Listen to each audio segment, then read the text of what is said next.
దుర్గా ప్రసాద్, ఏ class చదువుతున్నారు? Degree first year. So గుంటూరులో ఎలాంటి అభివృద్ధి జరిగింది 5 ఇయర్స్ నుంచి? అలాంటి అభివృద్ధి లేదు గుంటూరులో అయితే.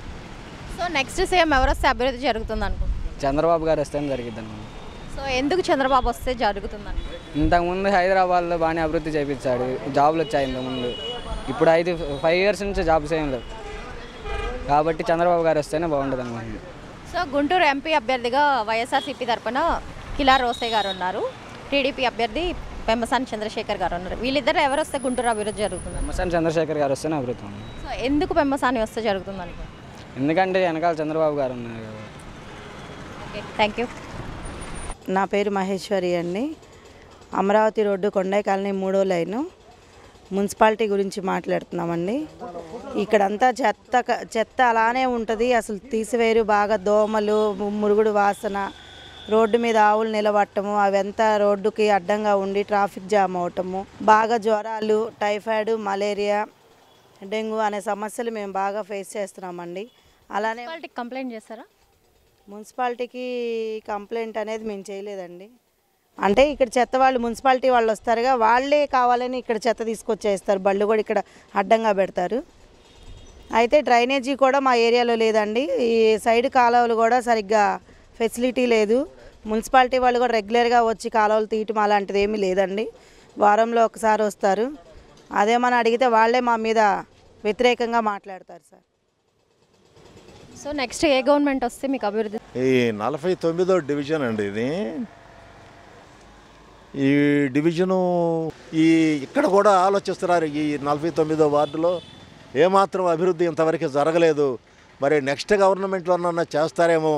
ఈసారి తప్పనిసరిగా పెమ్మసాని చంద్రశేఖరరావు గారికి, అలాగే గళ్ళ మాధవి గారికి, వీళ్ళందరికీ ఓట్లేసి ఒక మెరుగైనటువంటి ప్రభుత్వాన్ని సాధించుకోవడం ద్వారా ఇక్కడ ప్రజారోగ్యాన్ని కాపాడుకోవచ్చని ఇక్కడ ప్రజలందరూ కూడా ఆలోచిస్తున్నారు.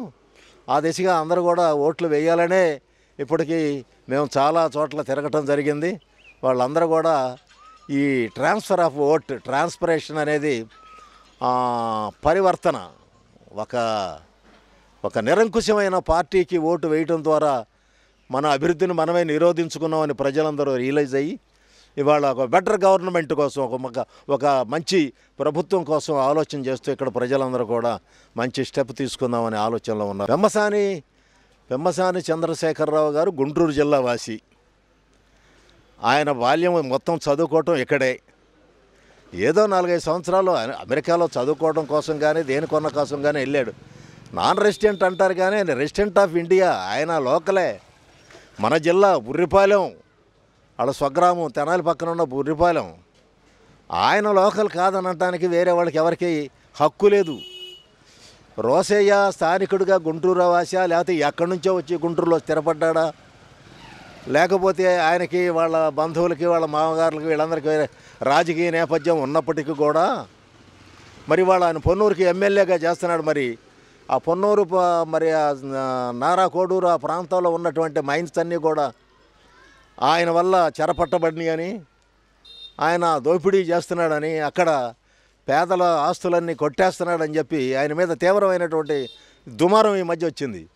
ఆయన ఎంపీగా వచ్చి మళ్ళీ తక్కిన వాళ్ళ భూములందరూ కబ్జా చేసేసి ఈ జిల్లా మొత్తాన్ని కబ్జా చేస్తే పరిస్థితి ఏంటి? ఏ రకమైన మచ్చలేనటువంటి చంద్రశేఖరరావు గారిని గెలిపించుకోవడం ద్వారా అభివృద్ధి అనేది సాధ్యం అవుతుంది. ఎందుకంటే ఆయన అమెరికాలో కానీ లేకపోతే మరి ఎక్కడన్నా కానీ స్వతగా స్థితిమంతుడై బాగా చదువుకున్నటువంటి వైద్య వృత్తిలో ఉన్నటువంటి ప్రొఫెసర్ అయ్యి మరి ఎంతోమందికి విద్యలో కానీ వైద్యంలో కానీ ఎంతోమందికి సహకారాలు అందిస్తున్నటువంటి ఒక మంచి మనిషి అధికారంలోకి రావటం ద్వారా రేపు ఎన్డీఏ గవర్నమెంట్లో ఒక అద్భుతమైనటువంటి పొజిషన్ సంపాదించి గుంటూరు జిల్లాని అద్భుతంగా డెవలప్ చేస్తాడనేటువంటి విశ్వాసం మాకుందని ఇంత మూలం మేము తెలియజేస్తూ ఉన్నాం.